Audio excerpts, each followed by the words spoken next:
అదే RTV app వార్తల్ని క్షణాల్లో చదివే అవకాశం ఉంటుంది. ఒక న్యూస్ పేపర్, ఒక టెలివిజన్ ఛానల్ మీ చేతుల్లో ఎప్పుడూ ఉంటాయి.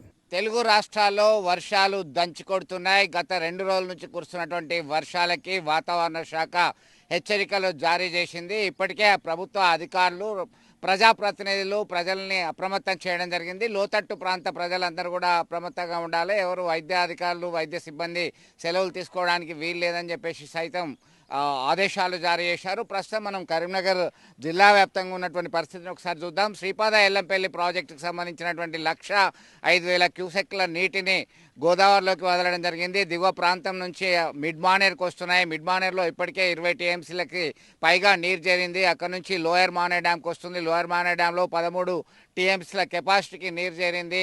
లోతట్టు ప్రాంత ప్రజలందరూ కూడా అప్రమత్తంగా ఉన్నారు. వాగులు వంకలన్నీ కూడా పొంగిపొల్లుతున్నాయి. పలు ప్రాంతాల్లో కరీంనగర్లో ఉన్నటువంటి పురాతనమైనటువంటి పాండురంగ ఆలయం దాదాపు 150 సంవత్సరాల పైగలది. అది కూలిపోయింది. అక్కడ ఎవరికీ గాయాలు కాలేదు. అయితే జగిత్యాల జిల్లా కేంద్రంలో సైతం గోవిందపల్లి, వెంకటాద్రి నగర్కు సంబంధించినటువంటి పరిస్థితి భయానకంగా మారింది. అక్కడంతా కూడా వాళ్ళు పొక్లైన్ల ద్వారా పంపిస్తున్నటువంటి పరిస్థితి. ప్రజల్ని ట్రాన్స్పోర్టేషన్ ఇబ్బంది అవుతుంది. ప్రస్తుతం కూడా ఇది రాకపోకలకి అంతరాయం కలుగుతుంది.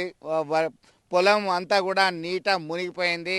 రైతన్నలంతా కూడా ఒకవైపు మోదం, మరొక వైపు ఖేదం ఉన్నట్టుగా భావిస్తున్నటువంటి పరిస్థితి. ఓసిపి ఓపెన్ కాస్ట్ ప్రాజెక్టుల్లో బొగ్గు ఉత్పత్తి నిలిపివేయడం జరిగింది. దాదాపు 50,000 టన్నుల బొగ్గు ఉత్పత్తి నిలిచిపోయింది. వర్షాల వల్ల, అకాల వర్షాలు అనేటువంటి భావన ఉంది. అయితే విస్తారంగా కురుస్తున్నటువంటి వర్షాలతో గత కొన్ని రోజుల నుంచి కంటిన్యూస్ రెయిన్స్ ఉండడంతో ప్రజలందరూ కూడా ఇళ్లలోకే పరిమితమయ్యారు. మొత్తం జనజీవనం అంతా స్తంభించిపోయిందని చెప్పొచ్చు. ఇప్పటికీ కూడా మరొక 2 రోజుల పాటు వర్షాలు ఉన్నాయన్నటువంటి నేపథ్యంలో అక్కడికక్కడ తగిన జాగ్రత్తలు తీసుకుంటున్నటువంటి పరిస్థితి. చెరువులన్నీ కూడా మత్తడి దూకుతున్నాయి. కొత్తపల్లి చెరువు కావచ్చు, ఇతరత్ర పెద్ద చెరువులన్నీ కూడా మత్తడి దూకుతున్నాయి.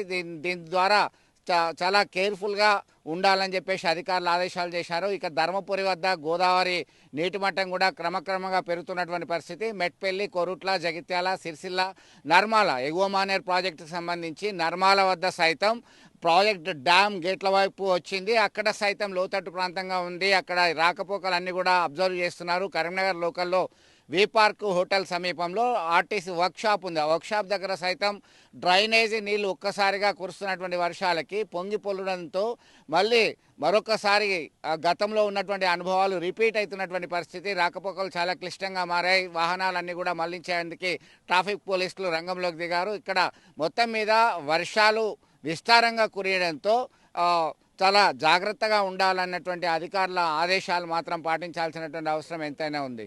కరీంనగర్ స్మార్ట్ సిటీగా రూపాంతరం చెందింది. అయితే డ్రైనేజ్ వ్యవస్థ సరిగా లేకపోవడంతో రాకపోకలకి ఇబ్బంది కలిగించేటువంటి పరిణామాలకు దారితీస్తున్నాయి. చిన్న చినుకు పడ్డా కానీ భారీగా వరదలు వచ్చేటువంటి పరిస్థితి మనకు కనబడుతుంది. ఇక్కడ కరీంనగర్ నుండి నిజామాబాద్ వెళ్ళేటువంటి ప్రధానమైనటువంటి రహదారి. దీనిలో ప్రతిసారి కూడా ఇదే ఇబ్బంది ఎదుర్కొంటున్నటువంటి పరిస్థితి. ఇక్కడ మొత్తం ఎట్లా ఉంది పరిస్థితి చెప్పండి ఒకసారి. దొంగలన్నారు అంతా ఈయన ఎన్నిసార్లు మునిగినా కూడా ఇదే పరిస్థితి. ఏ లీడర్ పట్టించుకుంటలేడు. బాలాజీనగర్ వాళ్ళకు ఇప్పుడు డెంగ్యూ జ్వరాలు వస్తున్నాయి. దానికి బాధ్యత మున్సిపల్ అధికారులు, ఎమ్మెల్యేలు పట్టించుకుంటారా ఇవ్వాలన్నది కావాలి. వీళ్ళకు అర్థమైతే 16 సంవత్సరాల కింద ఈ రోడ్డు తీస్తా అన్నారు. ఇప్పటి కూడా దీన్ని పరిష్కారం కాలేదు. దీని గురించి అధికారులు కానీ మంత్రి గారు కానీ పట్టించుకొని ఈ సమస్యను ప్రాబ్లం సాల్వ్ చేయాలని మేము కోరుతున్నాం.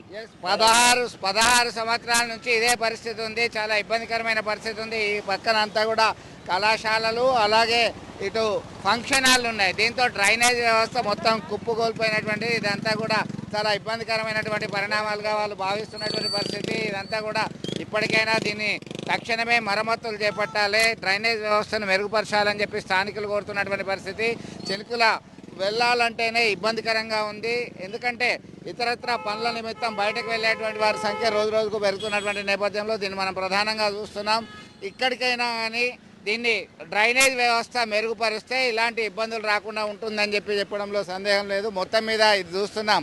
ఇప్పుడు కాదు, ప్రతిసారి హామీలు ఇస్తున్నారు, అమలు చేయడం మర్చిపోతున్నారు. దీనిలో భాగంగానే ఎట్లా తాము వెళ్ళేది, తమ యొక్క ఈ ప్రాంత వాసులంతా కూడా ఇబ్బంది ఎదుర్కొంటున్నటువంటి పరిస్థితి మనం చూస్తున్నాం. ఇక్కడ రాకపోకలను సైతం డైవర్ట్ చేసినారు. అయినప్పటికీ ఇక్కడ వాహనాల్లో వెళ్ళాలన్నా భయభ్రాంతులకు గురయ్యేటువంటి పరిస్థితి ఉంది. రాకపోకలకి తీవ్ర అంతరాయం కలుగుతుంది.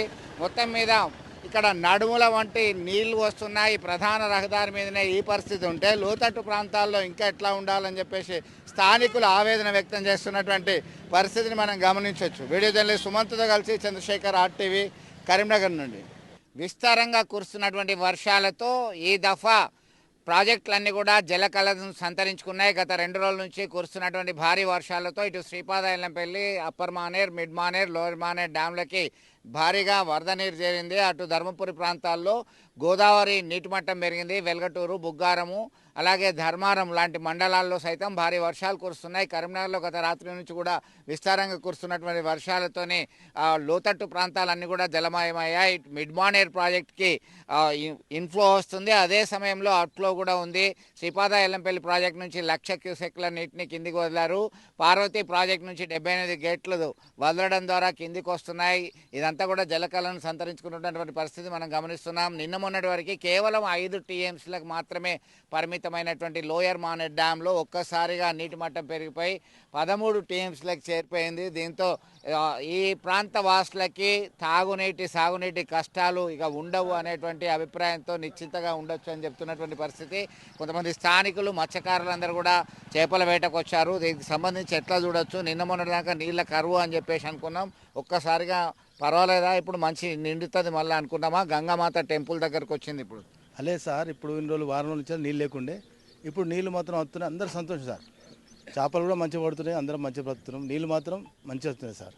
దాని పర్వాలేదు. నిన్న మొన్న బెంగుండేనా, అయ్యో తాగునీటి గోస అవుతుంది అని చెప్పి తాగుదామంటే నీళ్ళు లేవు సార్ కరీంనగర్ అయితే. ఇప్పుడు నీళ్ళు మాత్రం మంచిగా వస్తున్నాయి. 2 గంటలు నీళ్ళు ఇడుతుండు.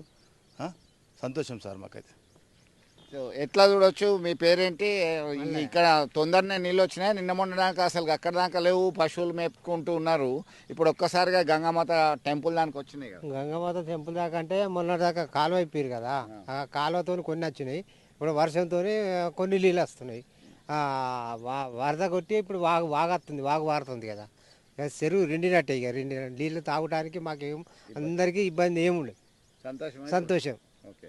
సో మొత్తం మీద ఇక్కడ మనం చూస్తున్నాం, స్థానికులందరూ కూడా హర్షం వ్యక్తం చేస్తున్నారు. నిన్న మొన్నటి వరకు ఎలాంటి దుర్భర పరిస్థితిని చూడాల్సి వస్తుందో, కరీంనగర్ ప్రాంత వాసులకి నీటి కరువు తప్పదు, తాగునీటికి కటకట ఉంటుందని చెప్పేసి ఆందోళన వ్యక్తం చేశారు. రాజకీయ నాయకులు సైతం మనం ధర్నాలు చేయాల్సినటువంటి పరిస్థితి, ప్రతిరోజు మంచినీళ్ళు అందించాలని చెప్పేసి డిమాండ్ చేయాల్సినటువంటి పరిస్థితి ఉంది అని చెప్పి స్పష్టం చేశారు. స్పష్టమైన అభిప్రాయంతో ఉన్నటువంటి పరిస్థితి. ఒక్కసారిగా పరిస్థితిలో మార్పు వచ్చింది. ఎందుకంటే వాతావరణ శాఖ సైతం అలర్ట్ జారీ చేసింది.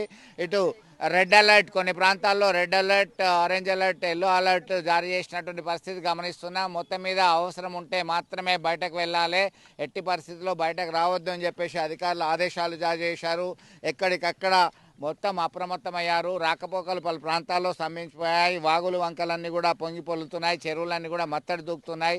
దీంతో కరీంనగర్ లోయర్ మానేర్ డ్యాంలో ఉన్నటువంటి పరిస్థితి, ఇక్కడ ఇన్ఫ్లో భారీగా వస్తున్నటువంటి నీరుతో వాగుల నుంచి వస్తున్నాయి. మరొకవైపు మిడ్ మానేర్ ప్రాజెక్ట్ గేట్లు వదలడం ద్వారా సైతం ఇక్కడ ఇన్ఫ్లో వస్తుంది. ఎట్ ద సేమ్ టైం అక్కడికి అవుట్ఫ్లో ఉంది, ఇన్ఫ్లో ఉంది.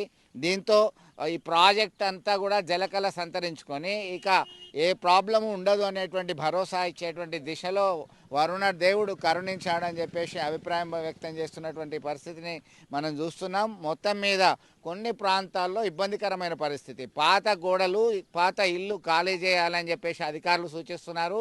కరీంనగర్ నడిబొడ్డున సైతం పాండురంగ ఆలయం కూలిపోయినటువంటి ఘటన మనకు తెలిసిందే. అయితే చాలా ప్రాంతాల్లో కూరడానికి సిద్ధంగా ఉన్నటువంటి దాని నుంచి మనం దూరంగా ఉండాలని చెప్పేసి అధికారులు అలర్ట్ జారీ చేశారు. ఇటు రాజన్న సిరిసిల్ల జిల్లా కేంద్రంలో సైతం బోయినపల్లి, సిరిసిల్ల, ఇటు నర్మాల ప్రాజెక్టు, అలాగే ఇబ్రహీంపట్నం, వెల్దండి ప్రాంతాల్లో సైతం పొంగి పొల్లుతున్నాయి. ఇటు గోదావరి పరివాహ ప్రాంతాలు, మానేరు తీర ప్రాంత ప్రజలందరూ కూడా జాగ్రత్తగా ఉండాలని చెప్పేసి అధికారులు, 4 జిల్లాలకు సంబంధించినటువంటి కలెక్టర్లు, ఇటు పోలీస్ అధికారులు సైతం ఆదేశాలు జారీ చేశారు. ఎక్కడికక్కడ పరిస్థితిని గమనించాలి, అవసరమైనచో రెస్క్యూ ఆపరేషన్ చేయడానికి సిద్ధంగా ఉండాలని చెప్పి ఆదేశాలు జారీ చేసినటువంటి పరిస్థితి. మొత్తం మీద ఈ పరిస్థితి ఇలాగే కొనసాగితే ఈ చాలా ప్రాంతాలు జలమయం అయ్యి ఇంకా ఇబ్బంది ఎదుర్కోవాల్సినటువంటి దుస్థితి వస్తుంది అని చెప్పేసి కొంత ఆవేదన సైతం వ్యక్తం చేస్తున్నటువంటి పరిస్థితిని గమనించవచ్చు. వీడియో జర్నలిస్ట్ సుమంత్తో కలిసి చంద్రశేఖర్, RTV, కరీంనగర్ లోయర్ మాన డ్యామ్ నుంచి.